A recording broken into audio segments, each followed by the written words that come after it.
Irmãos, sejam muito bem-vindos, né, à nossa classe, as nossas irmãs que estão aqui na sala do Zoom, a galera que vai chegando aos poucos no YouTube. Um privilégio muito grande estar aqui com vocês. E essa, né, que é a última aula da nossa revista Oração segundo o Modelo de Jesus, um material que a gente foi muito frutífero para a nossa classe, né? A gente estudou bastante somente o Pai Nosso, né? Então, como o reverendo falou ontem na classe, né? Tá todo mundo craque em Pai Nosso, né? Todo mundo PhD em Pai Nosso. Mas, meus irmãos, já adianto que a aula de ontem, né, foi uma benção, né? E eu pude estar presente nessa aula, né? A transmissão dessa aula é a que a gente vai ter hoje, né? E ela fecha com chave de ouro, né? Esse ciclo que a gente fez. Então, estejam atentos, façam anotações sobre qualquer coisa que vocês não tenham entendido, que queiram colaborar no final. Vai ser enriquecedor para esse estudo, sempre é, né? Então, fica aqui a recomendação de a gente estar bem atuante, bem presente, né, nesse estudo. Eu gostaria de fazer uma breve observação nesse momento, né, porque as pessoas já estão habituadas com o formato da classe, né? As pessoas, a grande maioria já sabe, né, que pode participar da classe da maneira convencional, né, que é na classe presencial na Igreja Presbiteriana do Rio de Janeiro, né, na sala da UPH, aos domingos, no horário da manhã, às 9 horas. A gente está todo domingo lá estudando. Fica aqui o convite para quem puder estar com a gente também, né? Mas a gente também faz as aulas de segunda-feira pelo Zoom, né? E retransmitindo para o YouTube. Então, você muito provavelmente está participando da classe, né? Ou da maneira presencial, pelo Zoom ou pelo YouTube, seja ao vivo, seja acompanhando por uma gravação durante a semana, né? Mas, além dessas modalidades, a nossa classe ela também tinha o privilégio de estar sendo transmitida também em forma de gravação, né? Depois que o vídeo da aula estava editado, a gente também postava ele na igreja. Então, eu gostaria de me direcionar às pessoas que acompanham a nossa classe pelo canal da igreja, né? Pelo canal da catedral. Essa vai ser a última aula em que a gente vai ter esse conteúdo postado no canal da igreja, né? Então, eu recomendo, se você tem acompanhado as aulas, se você tem curtido estar com a gente, que você passe a frequentar, né, a classe, se não na maneira presencial, na maneira online, pelo canal, né, da classe Logos no YouTube. E aí eu queria, deixa eu ver se eu consigo compartilhar uma tela aqui com vocês, que assim, às vezes as pessoas podem achar que é muito complicado, né, se inscrever num outro canal. Aí eu queria, já deixei até aqui para deixar de exemplo para vocês verem. Aqui o canal, né, do YouTube. Todo mundo tem uma, uma, uma familiaridade com o YouTube, né? Assistindo as coisas que gostam de ver. O canal da classe é facilmente encontrado digitando classe Logos na caixa de busca, né? Aí vai aparecer uma lista, né, com os vídeos, ó, esse que está ao vivo, que a gente está participando, né, inclusive. E o canal é esse logo primeiro aqui, classe Logos, né, com o nome e o número de inscritos, e aí a gente pode entrar e acessar todo o conteúdo que o nosso canal disponibiliza, que é praticamente todas as aulas, né, que a gente já fez. Então, né, se você ainda não está inscrito, vai aparecer um botão aqui do lado para você se inscrever, né? Assim que você entra. Não aparece para mim porque eu já estou inscrito, mas eu só compartilhei isso para vocês verem como é bem simples. Então, se você estiver participando da classe pelos vídeos postados no canal da Catedral, eu recomendo que você agora se inscreva, né, no canal da classe Logos e passe a acompanhar a gente pelo nosso canal. Tá ok? Pode adicionar o sininho também, né, Will? Exatamente, para ficar sempre lembrando, né, quando dos vídeos novos, né? No nosso caso, é sempre às segundas-feiras à noite que a gente está ao vivo, né? Mas, ocasionalmente, a gente posta algum conteúdo diferente, né? Então, para você ficar atento a esse canal, porque a partir de agora esse vai ser o único meio de você acessar as aulas, né? Ao longo da semana. Dito isso, né, eu vou começar a transmissão para a gente não perder mais tempo. Deixa eu compartilhar aqui uma tela também. Alegria poder voltar à classe Logos. Eu tenho um carinho muito grande por esta classe por dois motivos. O primeiro, em razão de que a primeira classe que tive a oportunidade de dar aula aqui na igreja foi na classe Logos. Foi o meu primeiro contato no ambiente de escola dominical, foi com a classe Logos.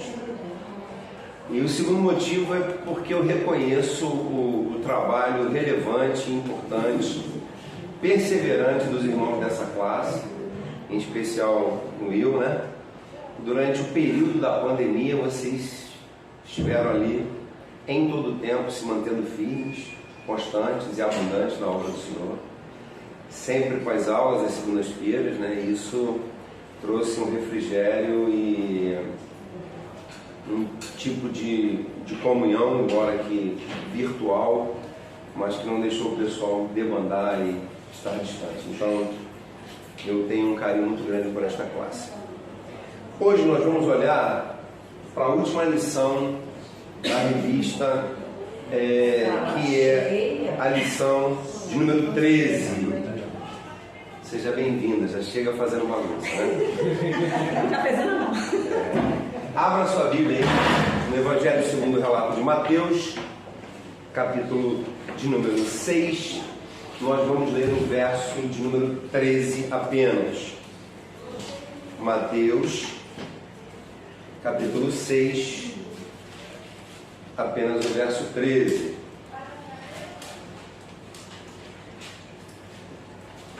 A palavra do Senhor diz assim: e não nos deixeis cair em tentação, mas livra-nos do mal, pois teu é o reino, o poder e a glória para sempre. Amém. Feche seus olhos e curva a sua cabeça. Vamos falar com Deus. Senhor, nosso Deus e Pai, nós te agradecemos por mais um domingo na tua presença e te agradecemos também porque estamos reunidos em torno da tua palavra. Rogamos a iluminação do teu Espírito Santo, a fim de que haja entendimento acerca das Escrituras Sagradas diante de nós neste momento. Muito obrigado pela vida dos teus filhos. Fala-nos, oramos em nome de Jesus. Amém. O título da lição de número 13 trata do finalzinho do verso 13, que é: pois teu é o reino, o poder e a glória para sempre. Amém. Eu queria chamar a sua atenção, você que está com a Bíblia, não com a Bíblia virtual, mas com a Bíblia mesmo, o que você nota de diferente, o que você nota de estranho, se é que eu posso usar essa palavra, nesse verso 13, quando a gente olha o verso 13. Essa última expressão, ela está cercada por um colchete. O que isso significa para nós? Você tinha percebido isso? Você percebeu, você tem conhecimento do que isso representa para a gente?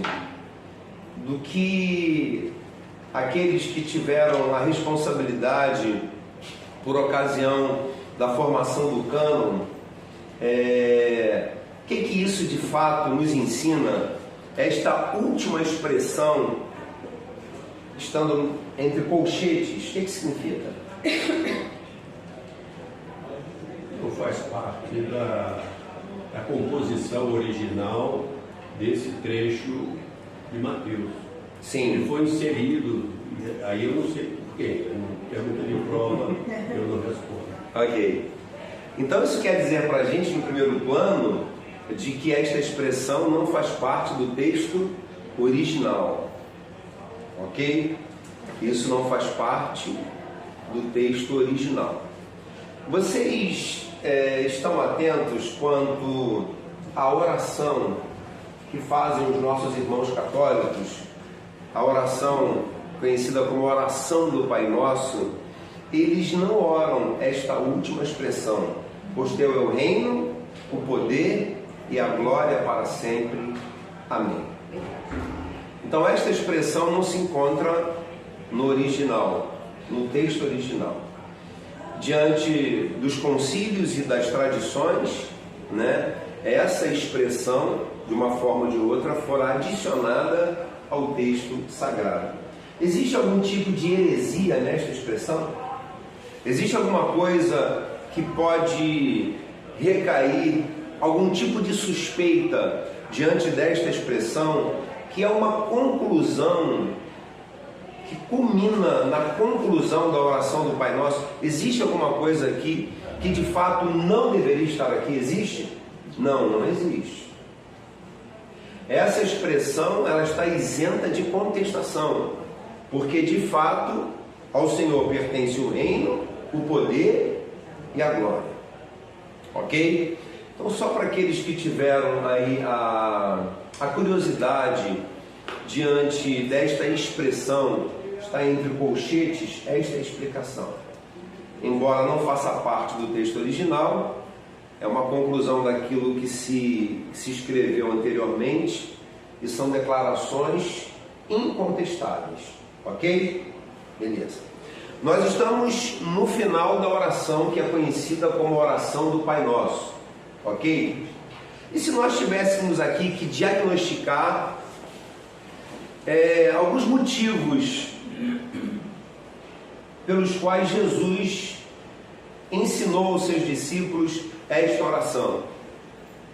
Se a gente tivesse que responder o seguinte: por que Jesus orou a oração conhecida como a oração do Pai Nosso diante dos seus discípulos? A gente conseguia respostas para isso? Por que Jesus orou esta oração? Teria que olhar o contexto, pastor? Porque o que antecede como se deve orar, nos destaca como não se deve orar. Ele dá ênfase àqueles que oram para serem vistos. Sim. Então ele vai já falando sobre qual é a oração individual, só que aqui é uma oração já ampliada. Ok. Mais alguma palavra? Por que Jesus orou esta oração diante dos seus discípulos? Por favor, falem, gente. Atendeu um pedido, ensina-nos a orar. Opa! Lucas 11, verso 2, diz que Jesus estava orando e um discípulo viu Jesus orando e se dirigiu a Jesus fazendo este pedido: Senhor, nos ensina também. Ora, vamos lá, Lucas 11, verso 2, o que diz lá? Quem achou pode ler em voz bem alta. Lucas 11.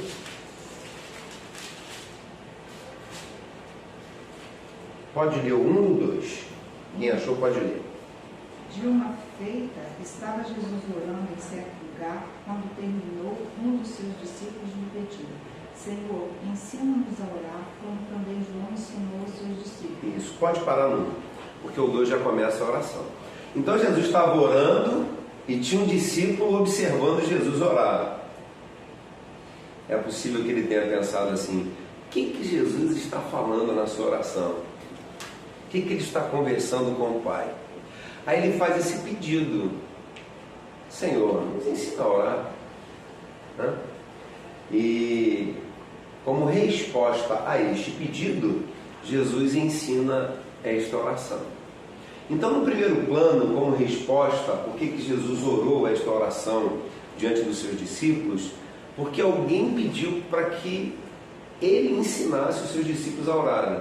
Então, essa oração ela está na Bíblia, e Jesus orou esta oração diante dos discípulos para que o seu colegiado aprendesse a orar. Tiago 4:3, o que diz? Que a gente pede, e pede como? Mal. Tiago 4:3. Pedis e não recebeis, porque pedis mal para esbanjardes em vossos prazeres. Na versão mais antiga, os vossos deleites. Então, num primeiro momento, essa oração está aqui porque Jesus está ensinando os seus discípulos a orarem, ok? Mas no segundo momento, essa oração está aqui porque Jesus foi modelo de oração também. Ele orava sempre. Ele orava. Se no primeiro momento ela está aqui porque ele estava ensinando, referenciando coisas importantes que devem ser lembradas numa petição diante de Deus, num segundo momento ela está aqui porque Jesus também diante dos seus discípulos era modelo na questão da intercessão. Vocês estão lembrados lá em João capítulo 11, por ocasião da ressurreição de Lázaro, o que Jesus fala diante de Deus depois que Lázaro sai do túmulo, depois que a pedra é removida? Vocês estão lembrados? Senhor, graças te dou porque me ouviste. Aí no verso 42 ele diz assim, João 11:42, aliás, eu sei que sempre me ouves, mas eu disse isso por conta da multidão que estava aqui, para que creiam que tu me enviaste. Então Jesus era modelo de oração. Ele era modelo daquele servo que buscava o seu Pai sempre em oração. Quando a sua alma estava angustiada até a morte, Jesus se dirigiu a um jardim chamado Jardim da Agonia, Jardim do Getsêmani, com um objetivo único, que era de orar. Com um objetivo único, que era de orar. Então, no segundo momento, essa oração está aqui, primeiro, porque Jesus estava ensinando aqueles que pediram. E ela está aqui porque Jesus é modelo, ele orou esta oração. E no terceiro momento, essa oração está aqui para que ficasse consignado que a vontade de Deus, o Pai, era a mesma vontade de Deus, o Filho. João capítulo 10, verso 30 diz, eu e o Pai somos um. Diante dos seus discípulos, tentando passar para o seu colegiado a necessidade urgencial do reino, do seu ministério, Jesus disse, importa fazer a vontade do Pai que me enviou. Quando a gente ora, a gente busca a nossa vontade ou a gente busca viver a vontade de Deus? A vontade de Deus. Então por isso que essa oração está aqui. Porque Jesus está ensinando os seus filhos a orar. Essa oração está aqui porque Jesus também é modelo do servo que ora. E essa oração está aqui para ficar consignado de que a vontade de Deus, o Pai, era a mesma vontade de Deus, o Filho. Por isso que ele orava. Benção. Está todo mundo bem? Então vamos lá. Olhando para a expressão agora, que diz, pois teu é o reino, o poder e a glória para sempre, você que teve acesso à lição, você vai perceber que o autor, ele vai desmembrar, né, a lição de hoje, tratando destas palavras que são as mais relevantes dentro da expressão, que é o reino, o poder e a glória para sempre. Então ele está falando de reino, de poder e de glória. Se nós fôssemos traduzir em palavras, se a gente tivesse que resumir, o que a gente entende como sendo de Deus o reino? Como sendo o reino pertencente ao Senhor. Qual é a melhor forma de traduzir de que o reino de Deus pertence ao Senhor? Se você esteve atento à leitura do texto, ele vai conectar reino com autoridade. Ou seja, a autoridade máxima que existe é de Deus. Por isso o reino é dele. E quando a gente diz que o reino é de Deus, nós estamos dizendo de que Deus é soberano acima de todas as coisas. E qual o melhor conceito de soberania? É o poder para realizar tudo aquilo que reside no conselho de sua vontade. Isso é autoridade. E a autoridade máxima entre nós é o Senhor. Existe um texto interessante em Mateus capítulo 2, verso 3. Eu queria que alguém lesse em voz alta. Evangelho segundo o relato de Mateus capítulo 2, verso 3. Há algo aqui muito interessante que deve gerar em nós reflexão, porque isso não foi aplicado apenas à vida de Herodes, isso deve ser aplicado à nossa vida. O que diz Mateus 2, 3? Tendo ouvido isso, alarmou-se o rei Herodes e com ele toda Jerusalém. Tendo ouvido isto, alarmou-se o rei Herodes e com ele toda Jerusalém. Tendo ouvido o quê? Acerca do nascimento de Jesus. A profecia se cumpriu. Quem era o rei na época? Herodes. Porque o rei Herodes teve o seu coração alarmado. Porque de uma forma ou de outra, direta ou indiretamente, ele sabia que aquilo que fora anunciado pelos profetas dizia e afirmava acerca de um renovo, de um novo reino, de um novo rei. E diante dele essa palavra profética estava se cumprindo. O novo rei estava chegando. Ele tem o seu coração alarmado. Não apenas o rei, mas toda a Judéia. Por que isso é importante? Por que isso exige de nós minimamente uma reflexão para a nossa vida? Porque nós construímos um reino em torno da nossa vida. Todos nós somos responsáveis por um tipo de reino que a gente constrói à medida que a gente vive aqui. O que eu posso considerar como sendo aquilo que é o reino que eu tenho construído à medida que eu tenho a oportunidade de viver? É a minha família, são as pessoas que eu amo, são as coisas que eu tenho, são os meus conceitos, são os meus valores, é a minha forma de fazer a leitura acerca de alguns temas, é aquilo que na minha vida tem um grau de relevância, aquilo que na minha vida não tem relevância alguma, eu desprezo. Todo esse conjunto de coisas formam o meu reino. Aquilo que eu quero, aquilo que eu gosto, aquilo que eu sonho, os meus propósitos, metas, os meus planos, aquilo que eu tenho como conquista que eu quero alcançar. Todo esse conjunto de coisas forma o reino do André Luiz Silva de Albuquerque. E humanamente falando, eu sou senhor desse reino. Porque se de uma forma ou de outra, algum item deste conjunto de coisas for tocado, for violentado, for mexido, isso me atinge. Porque são coisas que fazem parte do meu reino. E talvez a nossa maior missão enquanto servos do Senhor é desejar que o reino de Deus sobreponha o nosso reino em todas as coisas.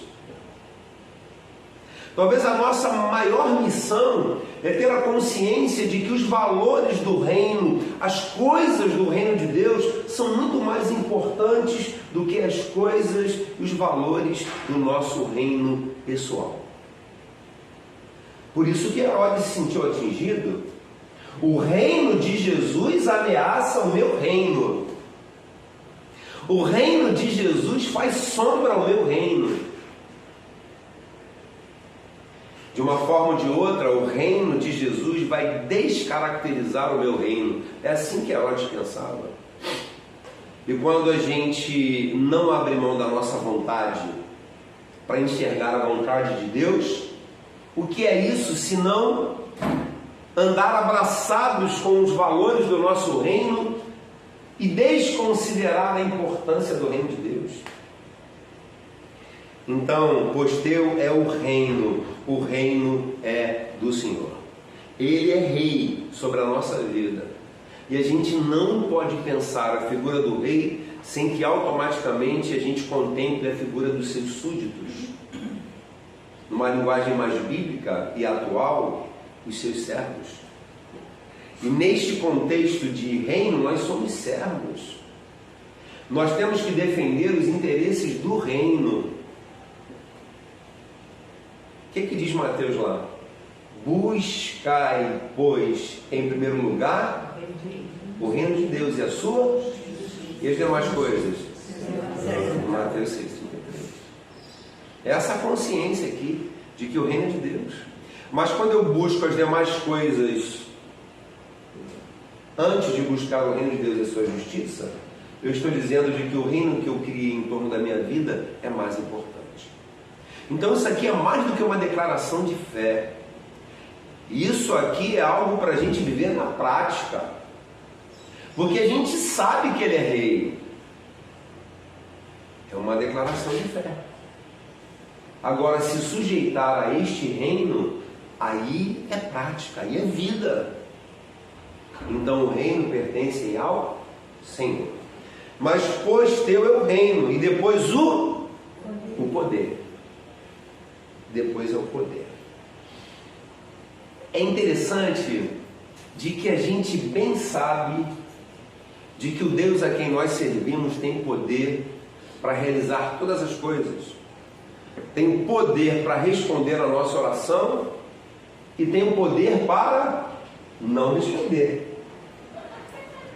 Tem poder para realizar aquilo que a gente imagina e tem poder para realizar aquilo que a gente nem pensou.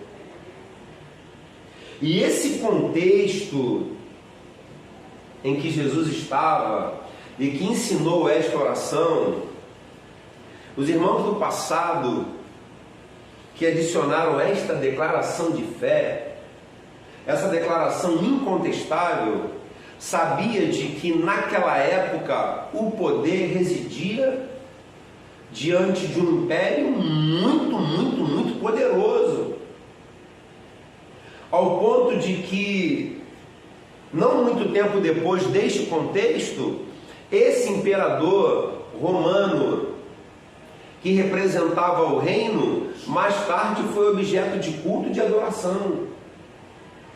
Então, quando nós lemos de que o reino é de Deus, e isso remete à autoridade, e agora nós lemos de que o poder pertence ao Senhor, nós estamos falando de capacidade para realizar tudo aquilo que faz parte dos projetos e planos de Deus. Nenhum dos planos do Senhor pode ser frustrado. O Deus a quem servimos tem poder para fazer todas as coisas.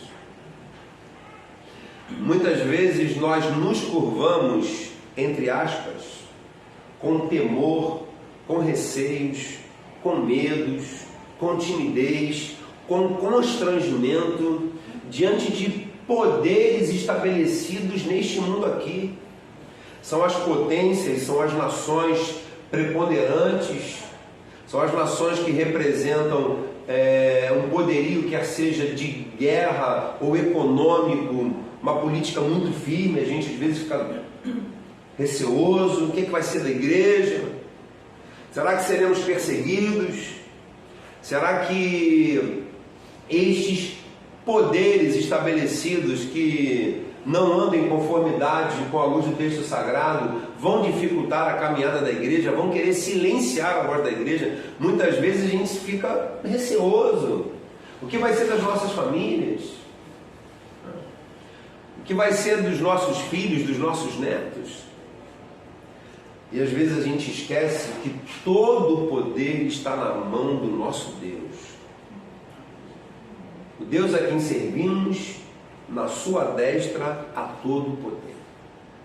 Não existe nada que possa trazer receio ao nosso coração, que possa sobrepor o poder de Deus. Quando a gente abre a palavra de Deus em Salmo 139, que fala da sua onisciência, onipresença e onipotência, Deus onipotente, onisciente, onipresente, o Deus que pode todas as coisas. Muitas vezes a gente lê esse salmo e a gente esquece de trazer essa verdade para a nossa vida. Que diante das nossas lutas, diante das nossas pressões, dor e sofrimento, aquele que ouve a nossa oração é aquele que tem todo o poder.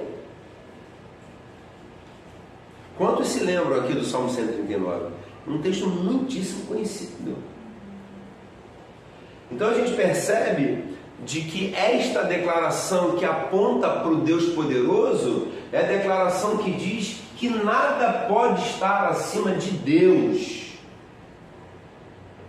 Nada pode subjugar, controlar, dominar. Quem conheceu a mente do Senhor? Quem foi encontrado na condição de conselheiro de Deus, que pudesse orientar Deus? Isso nunca aconteceu e nunca vai acontecer, porque o Deus, Criador de todas as coisas, é o Deus que tem todo o poder. E isso é comunicado na pessoa do Cristo, quando ele diz: todo poder meu Pai me deu. Então é por isso que a gente pode orar com fé. É por isso que a gente pode orar crendo de que aquele que acolhe a nossa oração, aquele que acolhe, que está acolhendo as nossas petições, é o Deus que tem poder para nos responder. É o Deus Todo-Poderoso. É o Deus que, se a gente for no túmulo do Senhor Jesus, ele está vazio, porque ele é tão poderoso que nem a morte conseguiu deter aquele que veio para ser Senhor da nossa vida. Então, o reino é do Senhor e o poder também.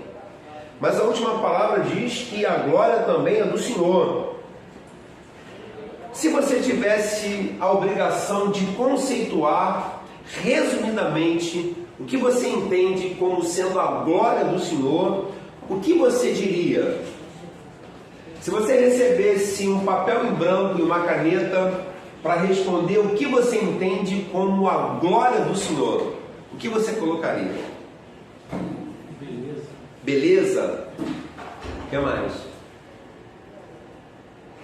Lembrando de que o reino, autoridade, poder, capacidade e glória, a sua excelência. Beleza? O que mais? O que você colocaria no papel? O que você entende como sendo a glória é do Senhor? O Deus a quem servimos é o Deus de glória, a glória pertence a Ele. O que você entende com isso? Porque a gente lê isso toda hora, né? Toda hora a gente lê isso. Que a glória pertence ao Senhor, né? Que o Deus a quem servimos é o Deus de toda a glória. Vamos, gente? Maravilha. Maravilha. O que mais? Sublime. Sublime. Poder. Glória, Poder. majestade, mas eu sinto que quando a glória, quando a gente usa a expressão de que a glória pertence ao Senhor, é esse reconhecimento, essa reverência, a autoria dele, esse reconhecimento do poder e do reino. Não sei se é difícil você colocar isso numa palavra, né? Mas brilho, né? É o brilho. Vocês estão percebendo quando a gente fala sobre a glória do Senhor, invariavelmente a gente consegue conectar e fazer um tipo de conexão de que a glória do Senhor tem a ver com alguma coisa que a gente pode enxergar, uma coisa assim visual, beleza, Ele é sublime, Ele é esplêndido, a sua maravilha. Deixa eu te dar um conceito que eu acho muito interessante do que seja a glória do Senhor. Muito obrigado, meu irmão. Deixa eu te dar um conceito daquilo que eu entendo como sendo a glória do Senhor. O Deus Criador de todas as coisas, Ele tem os seus atributos, Ele tem suas qualidades. Ok? E nós já aprendemos de que os atributos de Deus, eles são comunicáveis e incomunicáveis. Ok? Quais são os atributos comunicáveis de Deus? São as qualidades, os predicados que estão em Deus e que, humanamente falando, podem ser encontrados na vida humana. Ok? São os atributos comunicáveis. E os atributos incomunicáveis? São as qualidades, os predicados, aquilo que pode ser encontrado na essência de Deus e que não são encontrados na vida humana. Deus é espírito, importa que seus adoradores o adorem em espírito, em verdade. Deus é amor e quem não ama não conhece a Deus. Deus é o início e o fim, o princípio e o fim, ou seja, Deus não foi criado, Ele é. O nosso Deus é assim. O que é a glória de Deus? A glória de Deus nada mais é do que a soma de todos os seus atributos, de todas as suas qualidades, de todos os seus predicados, de tudo aquilo que pode ser considerado na sua essência. E isso é a glória de Deus. A sua onisciência, a sua onipotência, a sua onipresença, o seu amor, a sua justiça, a sua bondade, a sua generosidade, a forma como Ele nos comunica a sua paz, todas essas coisas que fazem parte dos atributos de Deus, a soma de todas elas é a glória de Deus. A glória de Deus é a soma de todos os atributos do Senhor. É por isso que a gente tem dificuldade de conceituar a glória de Deus. Porque a gente, de uma forma ou de outra, nos acostumamos a entender a glória de Deus como aquilo que a gente vai ver, o que a gente vê, mas é muito mais do que isso. E essa é a razão porque o profeta diz que a glória do Senhor Ele não vai dividir com ninguém. E é por isso que talvez um dos maiores pecados da igreja hoje seja o fato de que a igreja se glorificou e a igreja precisa urgentemente se desglorificar, porque a glória do Senhor, a igreja tem que ser encontrada na condição daqueles que servem a glória do Senhor. A igreja precisa urgentemente se desglorificar, a glória é de Deus. Talvez este seja o maior pecado da igreja que caminha hoje sobre a face da terra. É uma igreja robusta, sofisticada e cheia de glória, cheia de vontades, cheia de modismos, cheia de regras que são do homem. Então o que a igreja precisa hoje, que caminha sobre a face da terra, é de uma vez por todas entender de que a glória é do Senhor, e a gente precisa se desglorificar. Essa glória não é nossa, a igreja é apenas o povo de Deus fazendo o serviço do Senhor aqui. A glória é de Deus. E o que é a glória de Deus? É a soma de todos os seus atributos, é a soma de tudo aquilo que Deus é. Isso é a glória de Deus. E a gente hoje não tem capacidade de presenciar toda a glória de Deus com os olhos da fé por causa desse corpo aqui corruptível, por causa dessa natureza caída, por conta dessa inclinação para a carne. E é por isso que a gente precisa receber um corpo incorruptível, um corpo glorificado, para contemplar e entender a consciência da dimensão da glória de Deus. E isso nós só experimentaremos na eternidade. Do Senhor é o reino. Ele tem toda a autoridade para fazer o que Ele quiser. Mas do Senhor também é o poder. Nada pode fugir do seu alcance. Nada pode frustrar as suas ações. Não existe nada que Deus não possa realizar. Não existe oração que Deus não possa ouvir. Mas do Senhor é a glória. A glória é dele. A título de conclusão, eu preciso considerar algumas coisas acerca da oração do Pai Nosso e desta conclusão. Diante da oração do Pai Nosso, nós recebemos referências da parte de Jesus acerca de coisas importantes que devem ser contempladas na nossa oração diária. E durante os últimos 2 meses ou 3 meses, vocês viram aqui expressão por expressão, não foi isso? Então vocês estão catedráticos na oração do Pai Nosso. Entendem perfeitamente o que cada expressão quer dizer. Porque quem ensinou é insuspeito. Quem ensinou não é. Quem ensinou foi Jesus. Ok? Mas diante disso, eu quero trazer algumas aplicações para a nossa vida. E a primeira aplicação é que nós precisamos fazer do ministério da intercessão um pedacinho da nossa vida. Nós precisamos fazer do ministério de intercessão um pedacinho da nossa vida. E quando eu digo um pedacinho da nossa vida, eu estou falando de algo que é contemplado diariamente sem falhar. O que você entende quando a Bíblia diz orai sem cessar? É possível? Sim, é possível. Porque a Bíblia está dizendo de quando eu elevo os meus pensamentos a Deus, sem a caracterização daquela oração formal, Senhor, nosso Deus, nosso Pai. Mas quando você apenas exprime, por pensamento ou sentimento, aquilo que está no seu coração diante de Deus, isso é oração.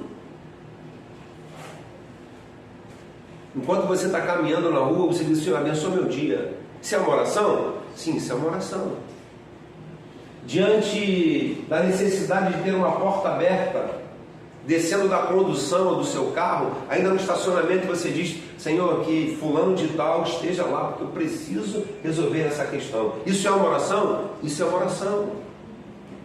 Diante de um telefonema para o plano de saúde liberar uma internação, uma consulta, um exame, você fala, preciso ser atendido. Quando você fala, preciso ser atendido, isso é uma oração? É uma oração. Quando você recebe uma notícia dura, triste, e você fala, Senhor, tenha misericórdia, isso é oração? Sim, isso é oração. Pedindo para Deus te sustentar. Então é nesse contexto que a Bíblia diz que a gente tem que orar sem cessar, todos os dias. Mas quando a gente olha para a nossa vida, invariavelmente, nós oramos quando estamos diante do aperto, diante da dor, diante do sofrimento, diante da constatação da nossa fragilidade. Eu não consigo, eu não posso, não está dando, não estou aguentando, não estou suportando. E a gente vai starta aquela teclinha oração. A gente ora mais, a gente fica mais crente, a gente trata o outro com mais generosidade, com mais educação, com mais paciência. Mas a oração, embora seja este recurso que Deus concedeu à sua igreja, esse canal direto com Ele por meio de Jesus, porque a gente acessa o Pai por meio de Jesus na oração, contando ainda com a assistência maravilhosa do Espírito Santo, que intercede por nós com gemidos inexprimíveis. A oração, estão lembrados da minha primeira frase, deve fazer parte de um pedacinho da nossa vida. Não aceite fechar os olhos no final do seu dia sem antes orar.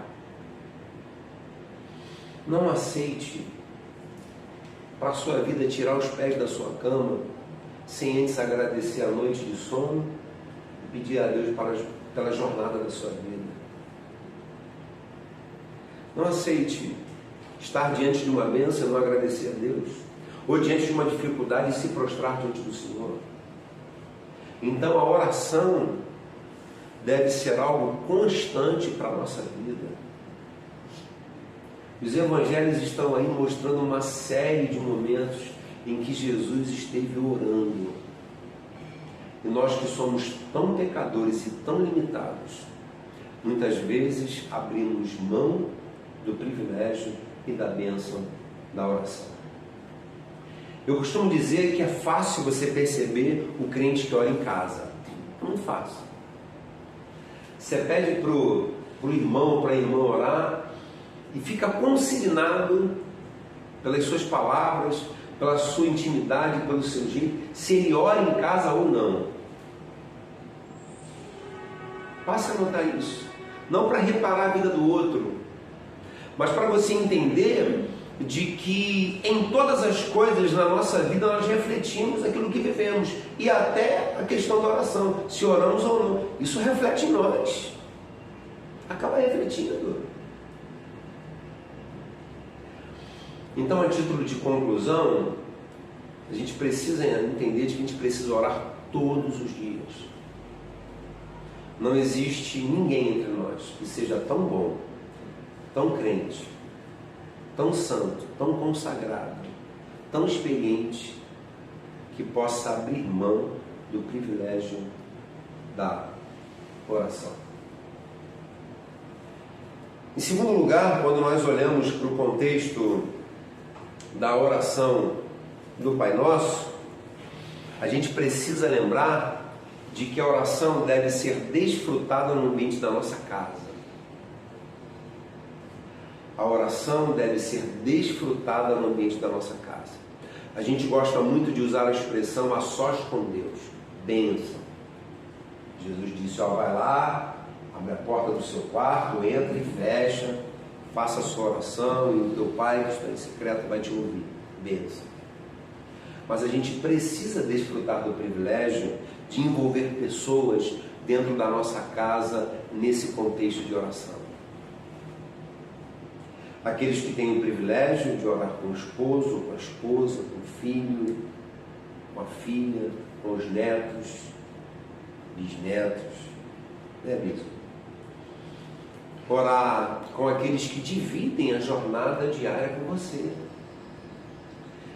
Então, se num primeiro momento a oração pode ser traduzida da sua intimidade com Deus, você precisa orar todos os dias, você precisa envolver pessoas nesse contexto da oração. Vocês estão lembrados daquilo que a gente tratou aqui no início da lição? Por que Jesus ensinou essa oração?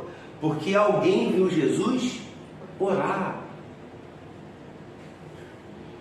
E Jesus, quando vai para o jardim do Getsemane, ele vai sozinho ou ele chama 3? Ele chama 3. Por quê? Sem propósito? Não. Para gerar em nós esse contexto de relevância de que a oração tem esse cunho congregacional, mas tem também um cunho familiar. É viver um ambiente de oração dentro de casa. É por isso que a gente não pode se assentar à mesa e começar a refeição sem antes agradecer a Deus. É por isso que a gente tem que ter autoridade para ver o esposo, a esposa, o filho, a filha, ou algum membro da família chorando com dificuldade. Vem cá, vamos orar. Vamos orar. E orar pela pessoa, e orar com a pessoa. Todas as vezes que a palavra de Deus diz que Jesus estava com seus discípulos à mesa, ele pega o pão e dá graças e depois ele reparte. Primeiro ele agradece. Ele estava atendendo uma cultura judaica? Poderia até estar atendendo, porque os judeus sempre agradecem. Mas muito mais do que isso. É esse modelo de oração que a gente disse no início. Alguém viu Jesus orando e desejou orar. Eu já contei a minha história de conversão diversas vezes e tem a ver com o contexto de oração com meu irmão. Quantas vezes na madrugada eu via meu irmão sair da cama, 12 anos, 13 anos, e orava por toda a nossa família. Como eu sempre tive meu irmão Álvaro com muita referência, com muita relevância na minha vida, em tudo que ele fazia, eu dizia assim, meu irmão não pode estar maluco, você está orando de madrugada, é essa coisa de verdade, porque Deus existe mesmo. Ele citava o nome de toda a família.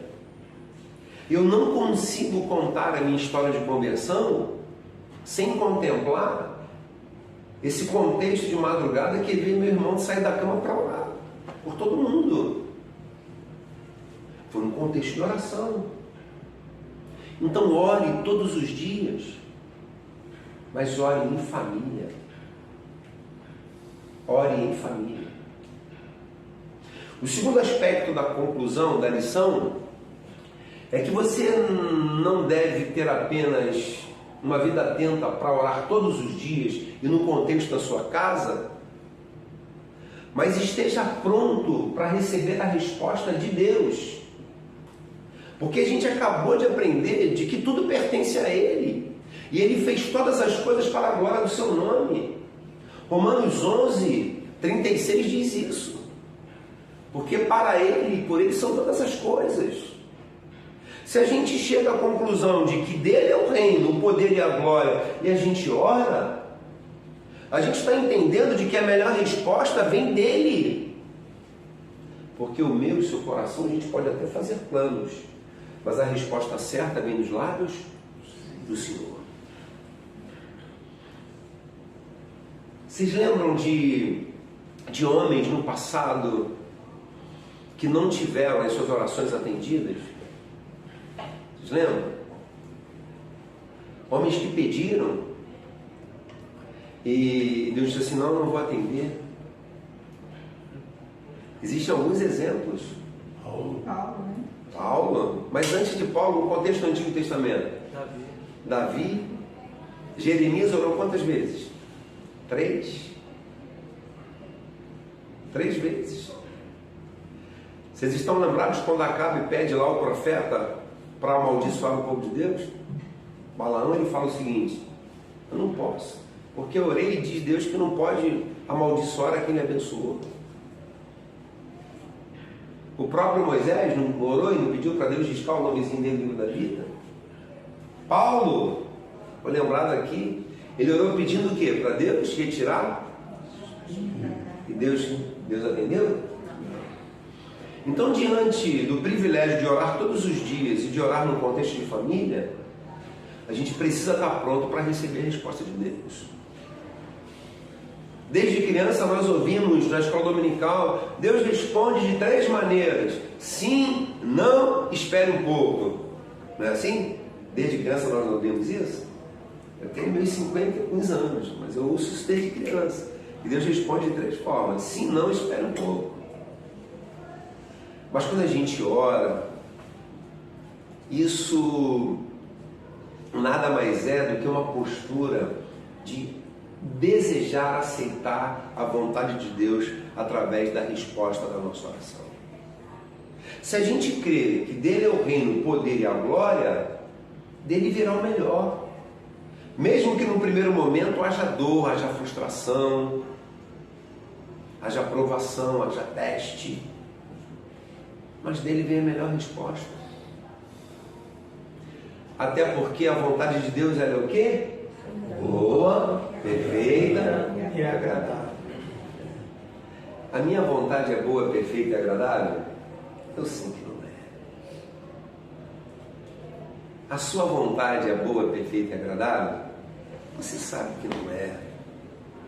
E por que a gente reluta tanto em aceitar a resposta de Deus, já que a vontade de Deus é assim? E a gente ora dizendo de que dele é o reino, o poder e a glória. É por isso que a gente tem que pedir capacidade ao Espírito Santo de Deus para moldar a nossa consciência e o nosso caráter, para a gente discernir, a aceitar e viver a vontade de Deus. Vou repetir para você não esquecer, dá até sermão, tá? O Espírito Santo molda a nossa vida para discernir, ou seja, entender, conhecer e viver a vontade de Deus. É isso. Pastor Jeremias, em uma das suas mensagens, ele disse o seguinte, também muitas vezes palavras ditas pelo reverendo Hernandes Dias Lopes: muita oração, muito poder.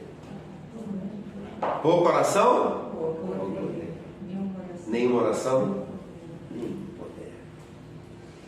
E esse poder aí não é o poder de conquistar, de avançar. É o poder no contexto de experimentar a vontade de Deus para a nossa vida. Poder de respeito à santidade, uma vida consagrada, separada. Não é o poder para ser proeminente, para se destacar. É o poder para ser servo, para suportar, para entender, para caminhar mais uma milha. Então, diante da oração que nós conhecemos como a oração do Pai Nosso, a título de conclusão, ore todos os dias, mas comece a orar no contexto da sua casa. Envolva pessoas debaixo do seu teto em oração. Depois, peça a Deus maturidade para discernir, conhecer e viver a vontade de Deus. Até porque ela é boa, perfeita e agradável, e aquele que nos ouve, que nos atende conforme a sua vontade, tem o reino, o poder e a glória. Amém? Amém. Voltando aqui, pessoal. Então, né? Que aula preciosa, né? Nossa, Já tinha que aula adiantado, maravilhosa. tinha adiantado a vocês, né? Que ia ser assim, né? Porque ontem eu estou participando pela segunda vez, né? Então, realmente foi tremendo, né? Tem coisas assim que valem muito a pena você anotar, né? Aqueles que não tiveram a experiência de fazer as anotações, Eu anotei tudo. façam isso, assistam de novo a aula e façam anotações, porque isso daí é para a vida, gente. Isso daí é para a gente realmente moldar a nossa vivência, né? É isso então, gente. Vamos lá. Alguém quer falar alguma coisa? Fátima, Rosângela, fiquem bem à vontade. Observações, pergunta, fiquem à vontade. O ideal, em se tratando de pergunta, era que o reverendo estivesse aqui presente para estar com a gente, mas uma vez que ele não pôde estar, então a gente tenta, né, na medida do possível, alcançar uma resposta. E se a gente não conseguir alcançar, a gente pode ter certeza que a gente vai procurá-lo, né, para que a gente possa sanar essa dúvida e a gente possa comunicar às pessoas. Eu quero agradecer a ele por ele ter elogiado, já abriu elogiando nossa classe, dizendo classe que ele primeiro deu aula. Que ótimo que ele venha dar mais aulas, que toda vez que ele vem aqui dar aula para a gente é muito enriquecedor, né? Apesar que a gente aqui não se sai tão mal assim, né, Will? O Will sempre... O Will, o Ranilton, as aulas são sempre muito boas também, mas ele realmente, quando vem, a aula fica fácil de assistir, de entender, né? A gente não costuma ficar com muita dúvida, porque a aula é fácil, é bem fácil. E assim, é uma frase, né? Foi uma frase do final da oração que ele conseguiu desfiar de um jeito que cresceu o ensinamento, cresceu a oportunidade e encheu a gente de coisas para a gente utilizar no dia a dia, utilizar na igreja, na vida espiritual, em casa. Muito boa, muito boa. para agradecer. A gente só tem assim a acrescentar, né, como nós temos sempre algo a aprender, né? Porque, por exemplo, essa parte que ele faz a pergunta do que era a glória de Deus. E aí, é como ele falou, a gente fica pensando assim, né? Você para pensar, porque, na realidade, você não tem nem palavras para explicar o que é. Mas, quando ele pergunta, né, aí traz à mente assim, um resplendor, algo visual. Mas eu não tinha pensado que a glória são todos os atributos, né? Então, quer dizer, é um esclarecimento aí essencial. Você passa uma vida e numa aula você tem um esclarecimento, né? Que é o que, como o Will falou, você vai levar para a vida toda. E foi fantástico isso. Isso aí valeu por toda a aula, né? Por toda a aula. Ele dizer que a glória é a reunião, né? O agrupamento dos atributos de Deus, né? Então, eu nunca tinha pensado dessa maneira. Então, é isso que eu acho interessante nessa aula. Não só a aula dele, mas outras aulas. Às vezes, um ponto que você não pensou, não refletiu, ou não teve acesso àquela informação. Então, é como um estalo, né? Aquilo ali te dá aquela luz e aí você fica, poxa, que interessante, que maravilhoso, né? Então, muito obrigada por essa classe, né? No momento que eles vão preparar uma aula para a gente, eu acho, começam a surgir estalos, né? Começa a surgir esses estalos na cabeça deles, e aí é bom que eles trazem para a gente também, né? Aí acrescenta. Não, e Deus também que ilumina ali, né? Porque eu sinceramente pensava em glória como algo assim magnânimo, mas uma luz, algo, sabe? Nunca havia pensado nessa questão de ser o agrupamento de todos os atributos. Nunca tinha pensado. E olha que eu sou de língua portuguesa, hein? É curioso, porque a gente pensa né, em glória, pelo menos eu sou assim, eu penso na questão da glória, naquela passagem de Moisés, né, quando ele pede a Deus para ver a glória dele. Né? Então, e ele diz que não, assim, né? Que o texto dá assim, uma margem para que a gente entenda como a glória como sendo aquele brilho ofuscante, né? E não é à toa que Moisés, depois desse contato com Deus, ele fica com o rosto, né, resplandecente. Né? Então a gente tem essa ideia da glória como sendo o brilho, né? Mas, foi o que ele falou, como algo visual, né? É algo visual. Exato. Na vitória, na vitória dele, que ele conseguiu, né? Assim. E assim, mas essa definição que o pastor dá, né, foi fantástica, gente. A glória como sendo o atributo, a soma de todos os atributos, né? Esse é o termo que ele usa, é muito interessante, porque realmente faz com que a gente tenha aquela baixar a bola, né, na nossa vida.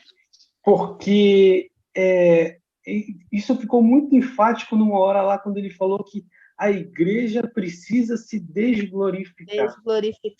Uhum. Isso daí quando ele falou isso ontem, eu fiquei impactado. Quando ele falou hoje, na gravação de novo, impactou mais uma vez. A igreja acaba roubando a glória de Deus, sim. Exatamente. Não é a igreja, a catedral, não é a IPB, não é a igreja evangélica, é o ser humano, exatamente, o ser humano, exatamente. A igreja não é uma construção, não são tijolos, são as pessoas. Né? São os comunicáveis. Os comunicáveis. Vamos ser francos. Não, e aquelas duas palavras que ele também falou, está me fugindo aqui, né? Quer dizer, comunicáveis e incomunicáveis. Comunicáveis, né? Quer dizer, somos Nossa! aves que são de Deus, são divinos. Essa questão, né, de Deus não ter sido criado, não ter ele sempre foi, isso é totalmente incomunicável conosco, porque a gente não tem nem noção é uma dificuldade imensa para a gente entender. E para muita gente é aí que trava é o limite da conversão, fica aí, porque a pessoa que não tem um encontro, que não tem um sobrenatural, ela se apega nisso. Ela fica travada nisso. Quer dizer, ela quer limitar a Deus, né? O poder. E às vezes a gente também faz isso, sabia? Exatamente isso, Rosângela, que eu queria falar. A gente precisa ser franco quando a gente está analisando a nossa vida e a gente enxerga uma pessoa que ora pouco, né? E aí a gente pergunta, por que eu estou assim? É porque, de fato, eu sou uma pessoa que eu sou mais preguiçosa para isso? Eu sou uma pessoa muito atarefada? Não é nada disso. A verdade é que, quando você deixa de orar, é porque você está dividindo a glória de Deus com a sua própria glória, com aquilo que você... Então, essa é a única justificativa que faz com que a gente não tenha esse contato maior. Exatamente, no desespero, nos problemas que a gente não consegue resolver, que a gente não tem como resolver. Não, e uma observação. Aparece tudo. Vocês já notaram? Quer ver? Às vezes, uma pessoa está muito doente, né? Aí está doente lá, aí... Até o médico fala isso. A senhora tem alguma fé? O senhor tem alguma fé? Porque nós fizemos tudo o que podíamos e agora não podemos fazer. Aí a pessoa fala assim, agora só nos resta orar. Eu acho isso uma coisa absurda, porque, na verdade, a oração é que tem que começar. E não está orando até agora. Aí a pessoa fala assim, agora só resta orar. Como assim só resta orar? Quer dizer que antes... Como agora. Não estava antes. Não estava... Quer dizer, não começou orando? Como é que é isso? Que é o que a gente ouve isso muito. Tudo tem que estar em sintonia com a oração. Tudo que você faz todo dia tem que estar em sintonia com a oração. Nem que não seja uma oração padrão, que é o que ele estava explicando, mas tem que estar em plena ligação com Deus. E outro aspecto também que ele falou, né? Está preparado para a resposta de Deus, né? Ai, gente, isso é terrível às vezes, porque nem sempre vai de encontro ao que você deseja. E aí a gente é boa, perfeita e agradável, de qualquer maneira. Mas a gente eu já ouvi um nome de Deus, é muito difícil, irmãos, é muito difícil. Também. Você ouvi também, eu me conformei e pronto. Fazer o quê? Mas com certeza foi melhor. Sempre é. Não. Depois. Na hora é meio né? Mas na hora é meio desapontou, mas. Na hora a gente fica de mal com Deus, né? Foi daquela maneira. A gente fica de mal, poxa vida. Na hora você. Mas aí a gente. E aí vem os porquês, né? Por que não? Né? Acho tão interessante isso. A gente tem essa coisa do porquê, né? Por que não? Eu já desisti desse negócio de ficar enchendo a paciência de Deus, sabe? Dá não. de ficar perguntando, né? Não dá não. Não. A gente ele que sabe. Eu já entro logo no módulo ele que sabe. As aplicações que o pastor faz no final, né, elas envolvem uma disciplina que a gente precisa ter, né, que é fazer do ministério de intercessão um pedacinho da nossa vida, né? Quando ele falou assim, né, foi algo assim bem palpável, né? Porque no final das contas, por mais que a gente seja tem uma vivência muito grande com a oração, sempre vai ser uma parcela pequena, né, da nossa vida. No todo, a gente nunca vai ter aquele contato como o Senhor Jesus tinha com o Senhor, né? Mas é algo que a gente precisa batalhar sempre, para que seja uma parte da nossa vida. E desfrutar no ambiente da nossa casa, né? Eu achei muito interessante esse testemunho que ele dá em relação a ter sido alcançado por um irmão que orava, né? Por ele perceber a vida de oração de uma outra pessoa E era uma criança. Era uma e criança. interferiu na sua conversão. Né? Então, a gente precisa levar com seriedade essa vivência no espírito, né? E ter realmente fazer através dessas disciplinas de oração realmente ter um renovo da nossa mente, né? Realmente passar por um processo de desglorificar, né, o eu e todos os desejos que a gente tem, né? O Senhor é o nosso Rei, é o soberano Rei sobre tudo e todos, inclusive sobre mim. Então eu não sou digno de ter nada que nenhum louvor daquilo que é somente para Deus. Então a gente precisa ter essa disciplina de falar mesmo a Deus, se dirigir a Ele como sendo realmente aquele que é mais importante em nossas vidas. É isso, né, gente? Quer falar mais alguma coisa, Rosângela? Não, eu fico assim perguntando se não seria ter um tema desse interessante que fosse levado para um culto, gente. Então, aqui, poderiam estar, né? Não estão porque não querem, ou porque não podem, não sei. Não vamos entrar nos pormenores. Mas, num culto, alcança muito mais gente, né? Eu acho que as pessoas precisam ter.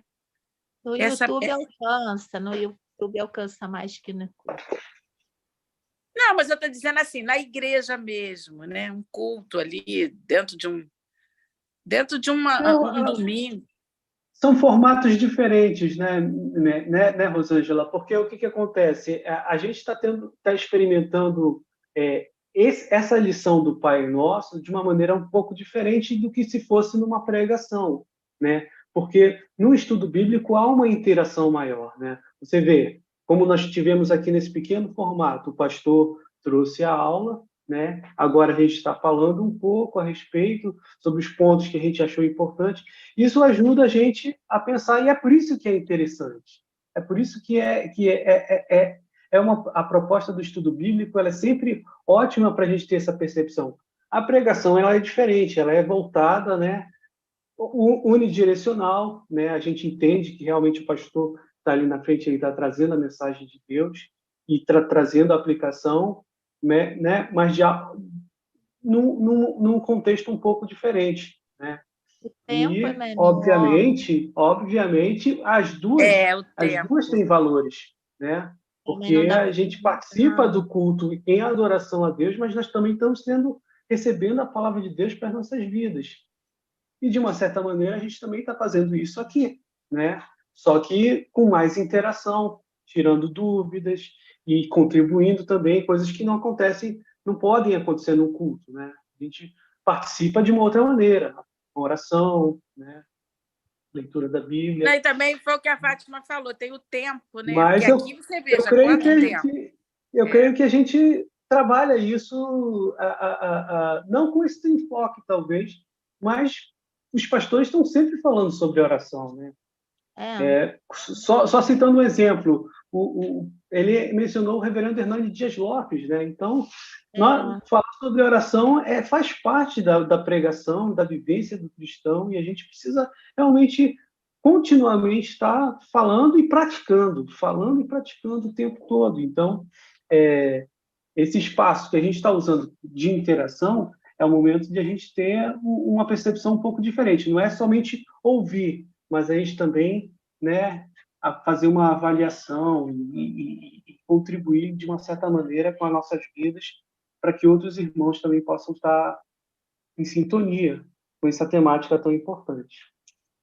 Mas foi muito bom, Will, muito bom mesmo esse Foi tema. excelente, né? Eu acho que assim, não somente vocês falando aqui, não é, eu não vou estar emitindo aqui uma opinião pessoal, mas eu acho que fechou com chave de ouro com essa aula, né? Fechou muito Acho que bem. a turma do YouTube teve essa percepção também, né?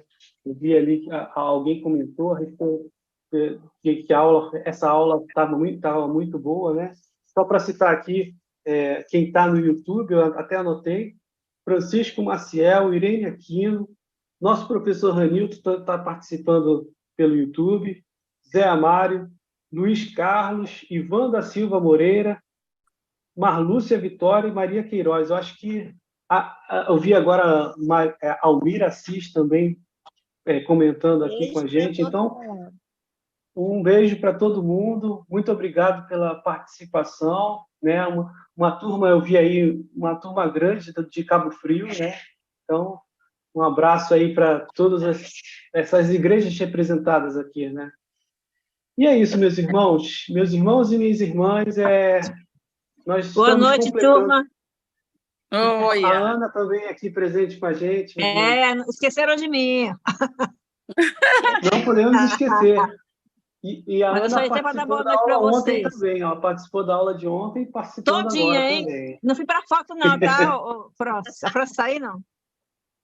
Não, você Porque a França falou que eu só vou para foto. Todo mundo se esconde. Que eu só vou para foto. Ontem eu fui para a aula inteira. Fantasma. Mas deixa eu Então, concluir boa aqui. noite para vocês. Continua aguardando aqui encerrar, tá? Mas eu estou montando aqui o microfone. Tranquilo, minha irmã. Então, Boa a gente está noite. concluindo, né?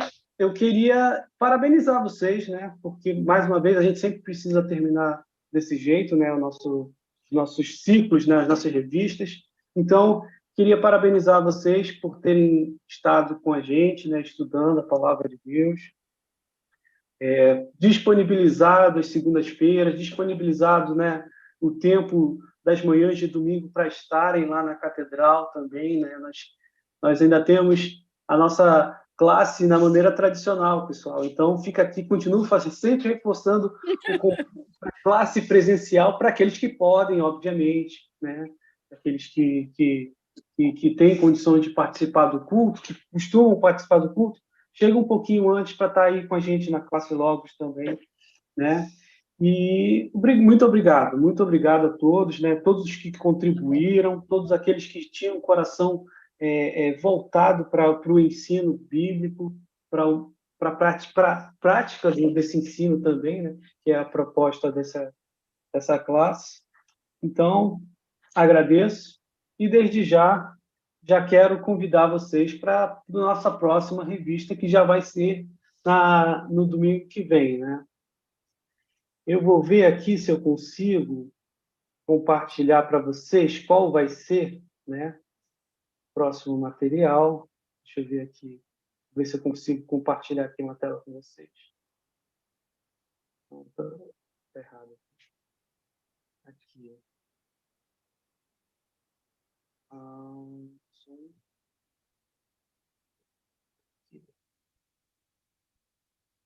Eu estou compartilhando com vocês aqui, né, o site onde eu comprei a minha versão da revista, porque, sim, eu já adianto aqui para vocês que a gente está com uma dificuldade de fornecer material para todo mundo, né? São pouquíssimas edições das revistas que a gente conseguiu dessa vez, e aí a opção que a gente encontra para aqueles que querem ter o material, né, completo, que compre a revista digital, né, no site da Amazon.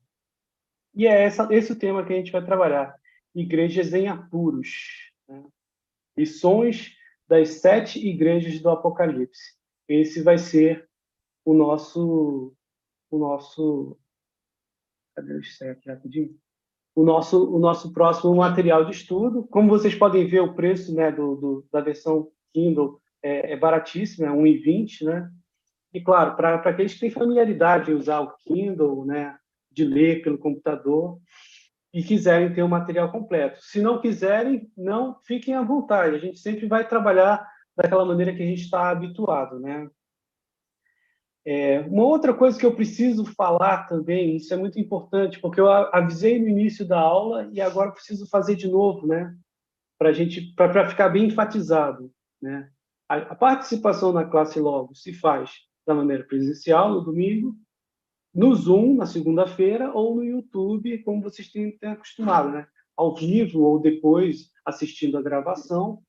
Mas também, até hoje, né? Até a aula de hoje, era possível acessar essa aula no canal da Catedral, no canal da nossa igreja. Então, eu gostaria de me direcionar para aqueles que participam, né, da classe nessa modalidade, que a partir de agora passem a acompanhar a gente pela classe Logos, pelo canal da classe Logos no YouTube, né, porque os vídeos da classe não vão ser mais enviados para o canal da Catedral. Então, para que, se você estiver participando, se você está inscrito no canal da igreja, participa da classe Logos, inscreva-se também no canal da classe Logos para que possa receber os vídeos e possa participar também, tá? Então fica aqui o alerta, né? Para que você, se você já tiver num ciclo de estudos aí e quiser continuar caminhando com a gente, se inscreva no nosso canal no YouTube. Basta digitar, né, no buscador lá, classe Logos, e o primeiro resultado já vai ser o canal. Então, aí você vai poder ter acesso a todos os vídeos que a gente faz. Beleza? Então, meus irmãos, vamos então ao nosso moto, né? Para a gente encerrar, ou melhor dizendo, vamos fazer a oração final, né? Antes que eu esqueça. Rosângela, você pode orar para a gente encerrar? Estudo todo sobre oração. Assim que a gente vê, né? A gente estudou sobre isso e não vai orar no final? Nem pensar, né? Não dá, né? Nem pensar.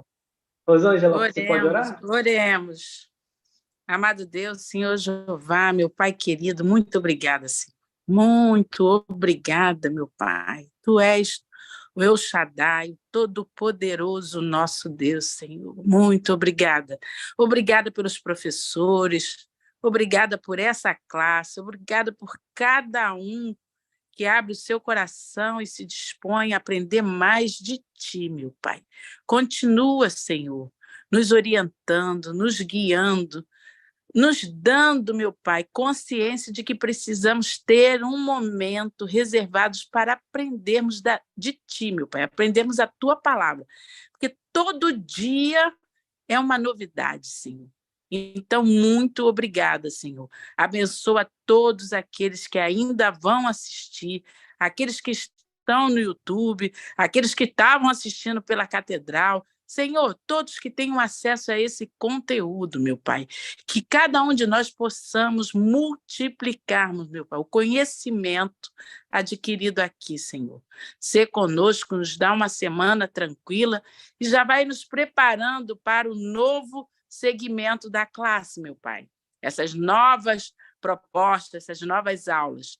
Vai orientando os professores, vai dando estratégia, vai dando conhecimento, Senhor. É o que nós te pedimos e somos agradecidos imensamente, Senhor. Em nome de Jesus. Amém. Amém. Ai. Vamos ao nosso moto, que se encontra em 2 Timóteo, capítulo 2, versículo 15. Procura apresentar-te a Deus aprovado, como obreiro que não tem do que se envergonhar e maneja bem a palavra. E, claro, nós não podemos deixar de citar o mote da nossa lição. Agora Romanos são 2, 12, né? 12.